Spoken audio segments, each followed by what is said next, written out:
Hello, everyone, and welcome back to WoundCasters by Wound Care Today, where we explore the gaps by exploring the truth. I'm your host, Felix Boecker, and today I have another incredible guest with me. Sarah Check has backgrounds in both wound care as well as the marketing and copywriting side of things, and she has now combined her two expertises to help wound care providers and clinics improve their marketing game. There is a lot of ground to cover with her, from clinic marketing to their services to how we can communicate better with patients. So let's get right into it. Sarah, welcome to WoundCasters. Thanks for having me. I'm so excited to be here, and I'm so excited that you're interested in hearing about the marketing side, because patients got to figure out that these Yes. clinics exist, and marketing is a big part of that. That's such a good point, right? Because you open the doors. You could have, whether it's a wound clinic or a restaurant, right? You can open the doors to your shop and you can provide the best service possible. But if people don't know you exist, they won't be ringing on your door. So it's such an important point that you make here, that marketing is key to drive patients into your clinic, right? Into your establishment. So I want to know more a little bit about your background, because you have, we talked last, you told me you have a background in wound care yourself, but you also have a background in the marketing side of things. And now you've combined those two to do what you do now, specifically marketing for wound care clinics. So let's talk a little bit about your background and how you get to be where you were today. Yeah. So I did wound care nursing for about 7 years, and all through the COVID days too. So that was the extra fun version. But after that, I took a break. I had kids. And I also had some injuries that I really loved wound care, loved the like, patient interactions, really getting to help them. But I stepped away for a little while and did copywriting, marketing for about 5 years. I've I've really missed wound care, so I've decided to merge the two, and it's been really exciting getting into it because there's a lot of issues that show up everywhere that feel easy to fix, which is good news for people I can help. So, for example, one thing that is a big issue across the wound care industry, all these websites I'm auditing, is that they're not clear about what they do on their homepage. So, they might have an ad that comes to their homepage. They might have a homepage that acts as a landing page for someone who wants to refer. And the title of the page will say, Innovative Wound Care Solutions, Healing Faster with Cutting Edge Technology, which is cool for the benefit, but I've seen that kind of headline for dressing providers, wound care clinic consultants. Like, they don't actually serve patients, they just consult people, actual practices. So a lot of the same messaging is just echo chambering around wound care. And it really does a disservice to both the patients that are trying to find them and the people who need to refer their patients out. Because these websites, if they're not clarifying what they do, where they're located, who they serve, Google's not going to Yeah. pick that up either. So part of my job is to help patients find them, but also to help Google find them so the Right. patients can find them. I have done a lot of work from a coaching side of things with startups, not just medical startups, just startups as a whole. And one of the big things that I've learned from that is that you want to be very clear on the one problem that you solve and how it is that you're solving it, and bring that message out to investors, clients, other companies that you might interface with, whether that's for resources, right, or even soliciting clients as well. So the same thing applies to us in medicine. And what's really interesting, and we just talked about very briefly about this before we started recording, uh, we're trained on the clinical side of things, right? We know the medicine really well, the pathophysiology, the anatomy, the dressing choices. But when it comes to running a clinic, we're never taught the business side of things. So this falls by the wayside. But it is so important, right? Because if people don't know you exist, they're not going to come to you. So outside of that, I mean, do you think that captures the reason the current state is what it is, with your very generic examples that you mentioned, like innovative wound solutions, right? Healing faster, better, stronger. Is that really just coming from ignorance on the subject of marketing, or is there something else at play here? I think there's two main things. One is that, or two main writers for these websites of these ads. Oftentimes they're either a doctor that, they're very experienced. Nobody knows who they're serving better than them. So it feels like, who's more qualified to write the website copy or the ads?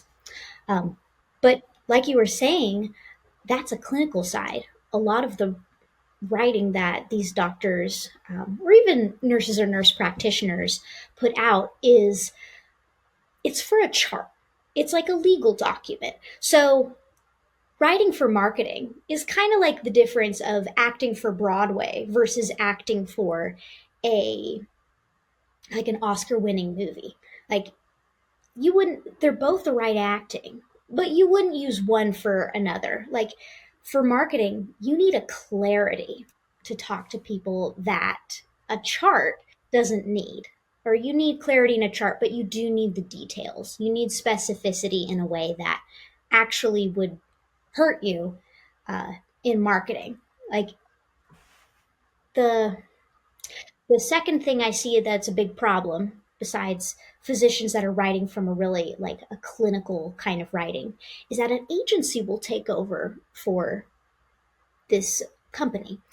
And oftentimes there'll even be an agency that's focused on the medical side. So it's not that they don't know how to market. It's more that they just don't know the ins and outs of wound care. And so they will highlight benefits that patients don't Mm, actually see.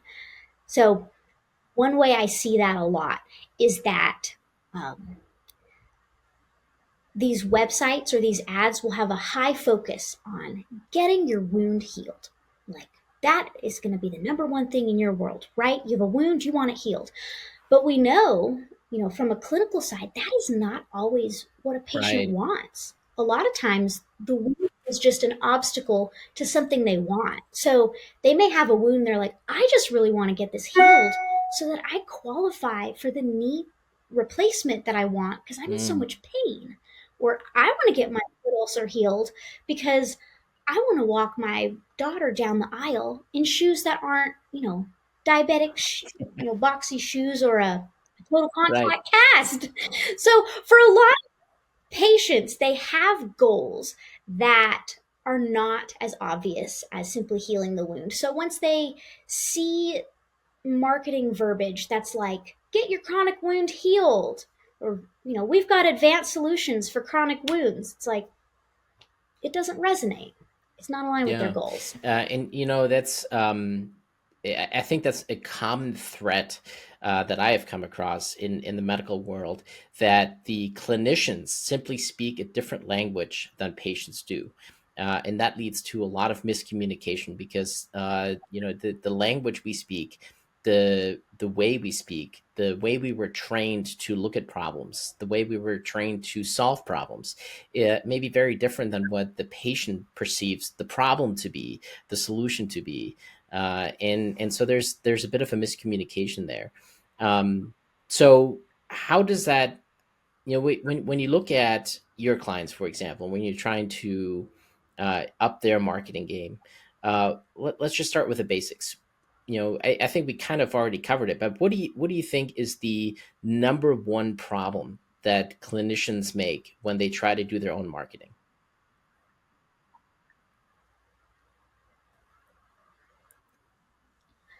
I think the number one issue I see is that clarity will be sacrificed for covering all the ground that they would like to cover. So I see this a lot in websites that won't specify what they do and who they serve right off the bat. They'll talk about the benefits of what they do, cool treatments and services they have, but they won't say really, really basic things like, we are an outpatient wound care center in San Mm, Francisco. So I think some of the basics not getting covered do a huge disservice because they they orient people for all of the other stuff. Like they don't care that you have a hyperbarics if they don't realize that you're nearby to them right. geographically. Um, I see it also in the way they'll structure contacting them. So one thing in marketing is that you want the call to action, so the little button on your website or the multiple buttons, to be really clear about what happens when you click it next. So if you want people to submit, a self referral or submit a referral for like a patient that they have, you want it to say submit a referral.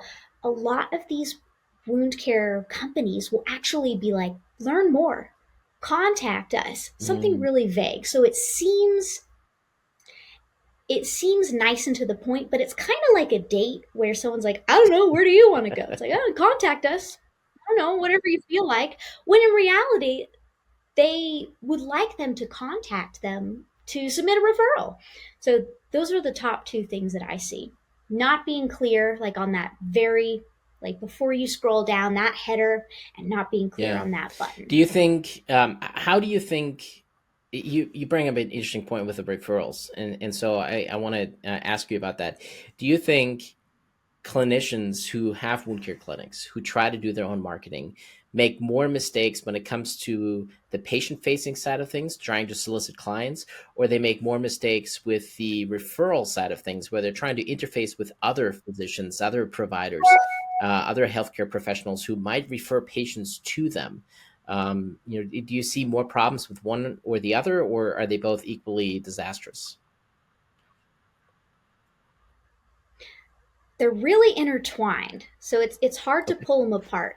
But I tend to see that the pipeline is one practice refers to the wound care practice, and then from there, that patient, if this clinic is giving awesome care, they'll either come back to the clinic if they have something else come up, or they'll refer their own, like, their friend, their aunt.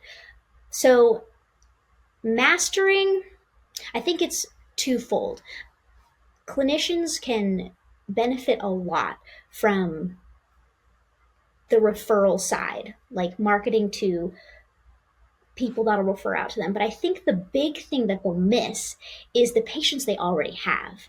In marketing, they're the hottest Yeah. leads. Like there's nobody that will buy from you more than someone who's already bought. Not that we're trying to get them to like buy a product, but if, a year down the road they've healed their wound and then it, pops back open on their trip to Italy, we'd love them to, come in and get it healed somewhere they don't have to, that's not new, that they trust. So I think the biggest, or one area that I wish clinicians would take uh, more advantage of is just helping patients realize if they have a wound come up, they can refer themselves. And of course, if that's relevant to the clinic. So if you do self referrals, let them know. Patients oftentimes will not come in because they just didn't know that they could. They didn't know that they could just make an appointment. And then telling them, hey, if you have someone you know that needs wound care, we'd be happy to help. They can also refer themselves. Again, if you're a clinic that does not require a referral. So, helping patients understand the next step is, a lot of clinicians miss out on that. That way, they'll get their care, bye, Yeah. and they'll go off. And sometimes people will not come back because they don't know what qualifies for coming back, which is a real bummer because they can, those are the patients that oftentimes will not show up until it is really bad. Like, it's great for doctors to really specify, like, hey, give us a call. I know your wound is healed here, but give us a call if, and then, you know, it's you're pressing down on it and it's not coming back to your regular skin color. It's looking kind of red. There's some drainage that's coming out of it. It's okay to call us if it looks small, but it's worse than the healed version because we love to catch early. Patients just do not know that. So you got to tell them, and you got to tell them before you discharge them. Yeah, I mean, that goes back to the miscommunication that we talked about earlier. I mean, I'm sure that those thoughts are going through every wound care provider's mind when they finally heal a wound and discharge a patient, right? If anything should go south here, I want to hear about it early. But that is not always communicated either. Is it worthwhile? So let me ask you this. Is it worthwhile to have patient education on your website that patients can seek out on their own? Or is it better to have that communication in person with the patient? It's always better to be able to communicate it person to person, but it's easy enough to do both. One area I see an opportunity for these wound care practices is getting more specific in their patient education Mm. on their website. So I see so much patient education, and much of it is AI generated, and it is not helpful. It is boring, and it doesn't help the clinic or the patient. Like, for the clinic, it doesn't help their SEO, and for the patient, they're like, okay, a lot of it will be like, this is what a wound is. These are the stages of healing. When in reality, these patients are coming in and they're like, hey, my legs are leaking water and soaking through my pants, and nothing's really open yet, but sometimes something pops open. Those are the kind of things that a doctor could put. Uh, they're busy, but they're itching to make education that goes on their website. Getting specific about how to help wounds that are like specific to a kind of wound, because many of these blogs just catch all wounds. And sometimes they'll get specific, like, oh, this is what you do for a diabetic foot ulcer. But the truth is, there's a range with diabetic foot ulcers, especially when you've got feet that have really different anatomy. So I think that patients need to know, like, when you're talking to them, that's how it'll stick best. But having it on your website definitely doesn't hurt. Right, but you want to do it, like you said, in a way that is SEO optimized so that there's actually some benefit to it as well that drives people to your website, that ultimately then can funnel down into the clinic as well, right? Thankfully, SEO is not as, it's not the game it used to be. AI has totally, totally restructured the rules, but it's in favor of the patient. So with SEO, you had to make sure, your keywords were matching and you weren't having two blogs that were like cannibalizing each other's SEO. Now, AI is smart enough to go, hey, this person that's put in a query has told me all these really unique, missing my word. They've told me all these unique details about the wound. I can actually look online to see who's talking about a wound exactly Mm. like this. And then they can find a blog. This is where blogs and wounds, blogs and website content that's really specific will help your SEO, and it'll help your AEO. That's like your AI engine optimization. So if you just go, here's what a diabetic foot wound is, here's what you do for it. There's 1,000 blogs. There's 10,000 blogs on that. But if you have something that goes, we had a patient, or I often see patients that are this age range. they come in and they complain of this specific thing. They often say it started because this. That's the kind of detail that not only helps your patient go, oh, that's me, I need to know what to do, but it lets AI know, hey, we know exactly what you're talking about. This Yeah. aligns. The other thing that I've seen on websites a lot, um, just for clinics that I've sought out, for example, is not so much the blog posts or the very generic stuff. Here we are a clinic and we do XYZ, right? Very generic stuff. But then they put a ton of patient testimonials right on the front page. And I can't help but think, that's sort of a disguise for something. Like you're hiding something. There's something there that's missing because you're not very clear on your message. I'm sure you have patient testimonials, but are they even real? Did you pay for them, right? Are they AI generated patient testimonials, right? So how do you feel about having patient testimonials on your website? I'm so glad you brought this up. As much as I love writing copy, there is no copy that's better written than a testimonial from a really Mm, happy patient. I resonate with you though, where it's easy enough for AI to generate stuff, and there's been some lawsuits on testimonial generators, so it is a problem. But I do highly recommend having testimonials, and they have to be compliant. Obviously, you can't. There are laws against like paying people for, yeah.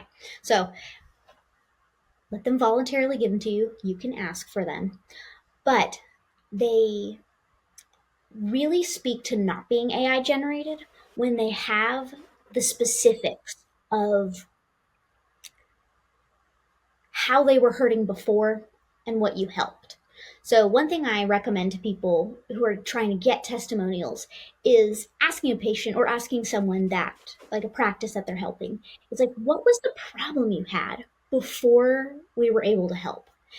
That is, AI can generate it, but the details are usually so weird or so boring that AI doesn't generate it. So it'll be like, I was out at the my 4th of July barbecue with my feet bare because I forgot to put my flip flops on, and it roasted the bottom of my feet off. And I was devastated because, I had a wound 2 years ago, and that took me 9 months to heal. So I was really worried about this. And then I came here and we got it healed up in, just 2 months. So that's the kind of thing where, like, it's so specific.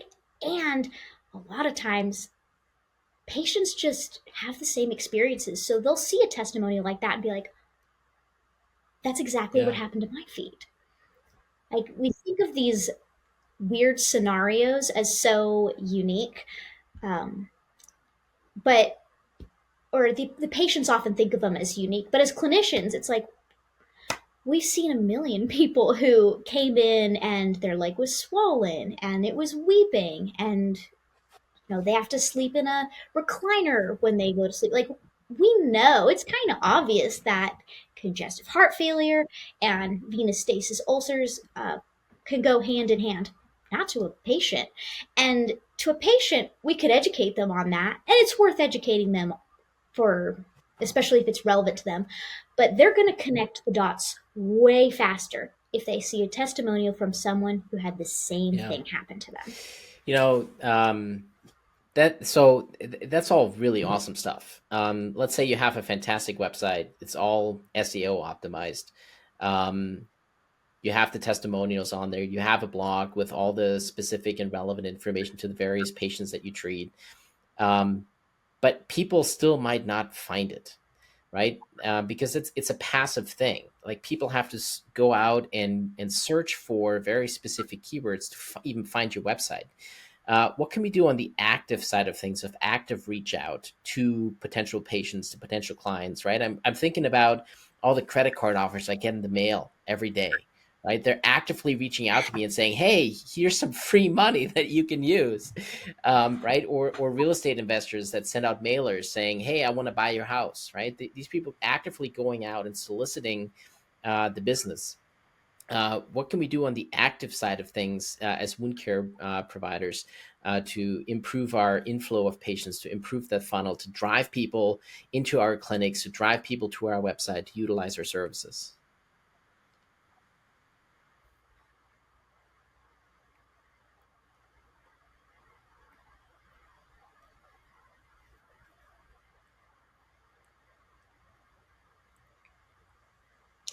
I'd say the number one thing you can do is focus on the patients that you already have, because it's likely that they'll return and it's likely that they know somebody that would Mm, need your help. I've found also with a really happy patient, they can give you a Google review. And that is really, really helpful for both the SEO side and for showing up on AI. So I know when I was in the clinic, they'd get their wound healed and they'd be just so elated. They go, "Is there anything we can do for you? Like, can we give you, the nurses money, or can we?" And of course, we can't do this kind of, right. yeah, you can't just take stuff from, um, but a Google review, especially if you're able to help pull it up for them. That's usually where they're going to get stuck, is they Mm, don't know how to do it. If you had like a QR code just on a piece of paper at your clinic that you could pull out and people are like, "Oh my goodness, is there anything I can do?" It's like, yes, if you guys are willing to post a Google review, that helps people. Like, it actually helps when people search for it to show up because it's an authority marker. interesting. So that's one area. Um, I mean, is there any utility in actively going out and sending mailers, or with things like Facebook and Google on the search side of things? We have tools even on LinkedIn, right, where we can specifically target certain demographics. I don't know if those demographics exist for chronic wounds, but like you could target diabetics. Probably you could probably figure out who the diabetics are. And is there any utility in paying money to specifically target certain demographics for your services? To do that active outreach into that population.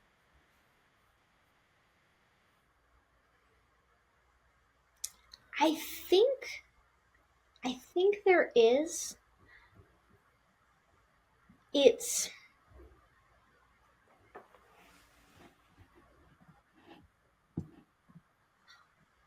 one company I've seen. I'll give you an example of like a company I've seen do this. They'll have meta ads that speak to like people who are seniors with Mhm. diabetic foot ulcers. It'll go the lead magnet, or the value that they offer is an ebook they've made on what they can do for this, um, for their wound. And it also comes up with a pop-up of like, "Hey, schedule a time to talk with us and we can get you like a plan for your wound." Now, a lot of things have to be working for that to be good. So the one I was talking with, they were getting just leads upon leads, but they weren't qualified. So they didn't have very good messaging for uh, diabetic foot ulcer Mm, specific people. But I mean, that's just a messaging problem. I imagine if they tweak the, let me rephrase it.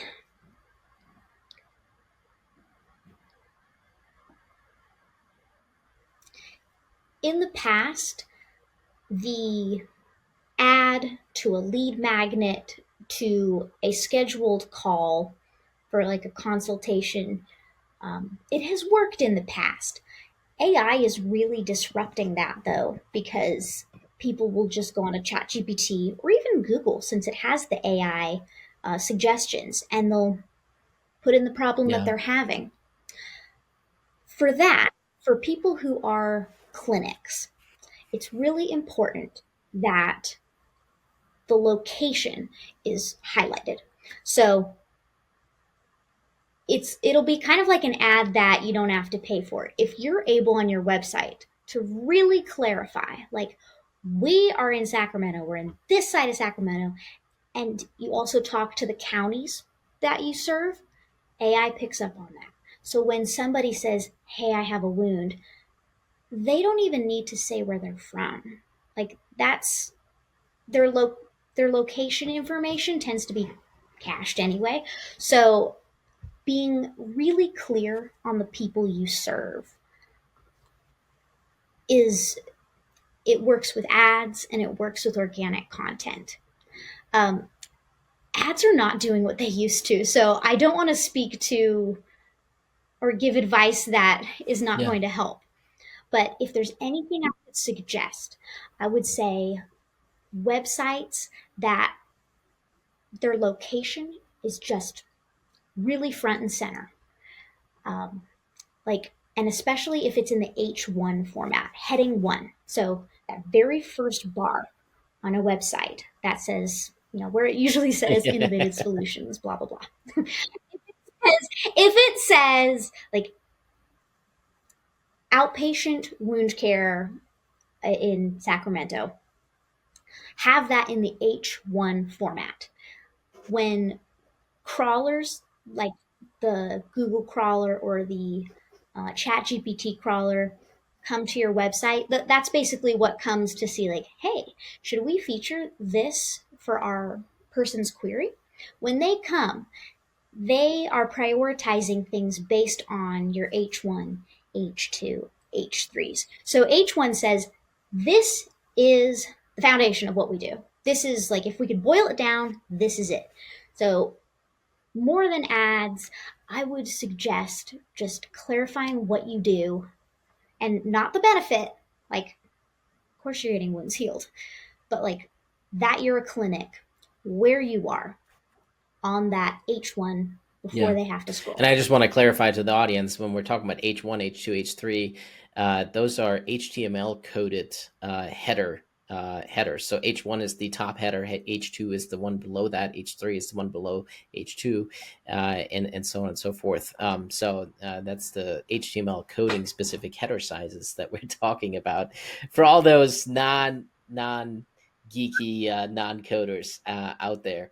One of the other things that I have found through my interactions with other entrepreneurs is, and also actually clinics as well, is that so you create this wonderful website and you have a person at the front desk who can answer the phone, but you don't track any metrics. You have no idea how many people go to your website. You have no idea how many people click anything on the website, what they're clicking on, how many times that leads to a phone call, how many times the phone call leads to an actual consultation, and how many times that consultation then leads to further services down the road. So, I mean, there's a ton of metrics that can be tracked, that should be tracked to really optimize your flow of patients from out there in the void, out there in the ether, who are looking for help, all the way into your exam room. Where do we start? How do we make that easy? That is such a good question. There are unlimited amounts of metrics we could track. So if anyone who's gotten their Google Analytics shown up, it's like, what Yeah, do I do? it's really overwhelming when you first start There's, start using Google Analytics for your website, right? it's true. So this is one of those areas that, like, sometimes it's the stuff that seems way too obvious. Figuring out, um, basically, you need to define, like, what's the goal. The goal is usually like an appointment that's booked that they show up to, because showing up is a That's a really very good important point. metric. Yes, I've found, marketing wise, there's a lot of emphasis on the top of funnel. So that's where people are first discovering you. But a lot of the places where leads will actually drop off is the middle of the funnel. So they'll go, we're running ads, we're doing blogs, we're doing SEO to like get people into, hit the referral thing. But then they won't get back to these people for a week. Or they'll book a bunch of calls, but people won't show up. That's significant because there's areas in the middle of the funnel you can fix. For example, if a bunch of people are coming to your website and not a lot of people are clicking the button, it suggests that you're not pulling in the right people, or your button, like the call to action, it's not motivating for them. So if you can make it motivating for them, you'll see that as a lot of people Mm. clicking that button. That's a Google Tags thing. But for all these things like Google Tags, putting something in H1, you can ask ChatGPT. There, you don't have to learn how to code Yeah. to do this. Another middle of funnel thing is typically it's that point where they have shown you that they're interested and that they've contacted you. Contacting them faster will always result in more people going through the rest of the funnel, more people booking and showing up to their appointments. So that is a really underutilized way to get leads is to simply call them faster. Like, I mean, if you can get it to like under 5 minutes, yeah, those are free leads. I mean, they're already interested, and you're going to hit them in the window that they're still Yeah. thinking about that. And I mean, it's a good service to these patients because, they want wound care sooner, not in a week, in a month. Like, they'd like help now, and we'd like to help them now. So, helping with the middle of the funnel, specifically, like once they've reached out to you, getting back to them really fast is probably the biggest thing people can do. I was also thinking with the returning those phone calls fast or reaching out to potential clients or patients quickly. Um, First impressions are key. And if you don't have quick follow through, that may signal that you are too busy, you don't care, and the rest of the services you provide, the rest of the care you provide may be similar, right? That there's lack of follow through, that there's difficulties getting appointments, that there's long delays in care. And if I was a patient seeking out services, I would want to make sure that my healthcare provider is on top of things and is as invested in my health and well-being as I would be. I think that's a really good point that you make, that quick follow-through is important, because the other aspect of that is if you wait too long, they will probably go somewhere else, somewhere else where the follow through is much quicker, and so you lose those potential clients. So I think that's a very valid point that you make, that the contact has to be done in a timely and speedy manner. That's awesome. So I want to circle back to the stuff that you do. Like what all, with everything that we talked about, right? From the website SEO, the website content, the marketing funneling, the clickbait buttons you have on the website, the contact, the reach outs to the patients, tracking metrics. What all out of this is what you work with your clients? So, 10,000-foot view, I help make the cost to acquire a customer less by making the stuff make that's having them drop off in the front end go away. Bringing it down, a lot of these people are dropping off because the messaging on their website doesn't resonate with them.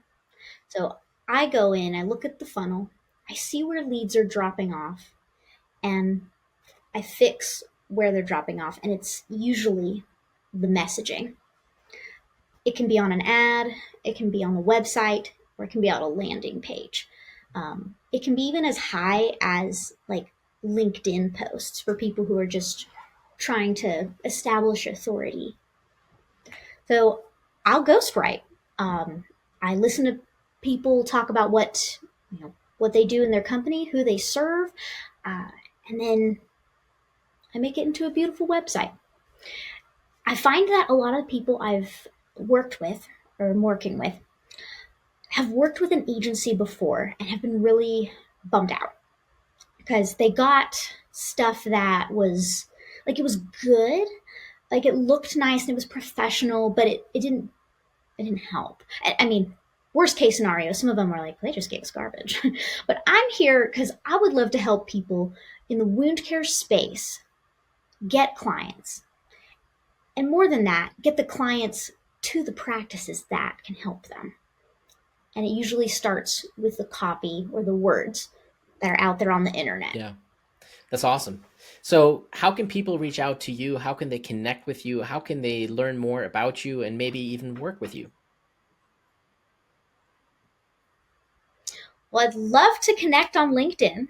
I'm Sarah Check at Check Yes Creative. But I can also be emailed at sarah@checkcopywriting.com. All right, that's awesome. Uh, Yep. I have a website, but underway. okay. Well, I'm not in charge of the editing side of things here, but I hope that we can make sure that your contact information is in the description linked below so that people can reach you more easily and more readily. Sarah, it's been an absolutely wonderful conversation about a side of wound care that we haven't had before on this podcast, but I think is so relevant, right? How do we drive patients into our clinics so that we can have profitable businesses? I mean, it's the sad side of reality, right? That we have to have patients coming into our clinic to make money, to stay sustainable, to keep doing all the good work that it is that we are doing. We can't do it for free, and we can't do it without patients. So this has been absolutely wonderful. Anything that we haven't talked about yet? Any other last comments from you that you want to put out into the world?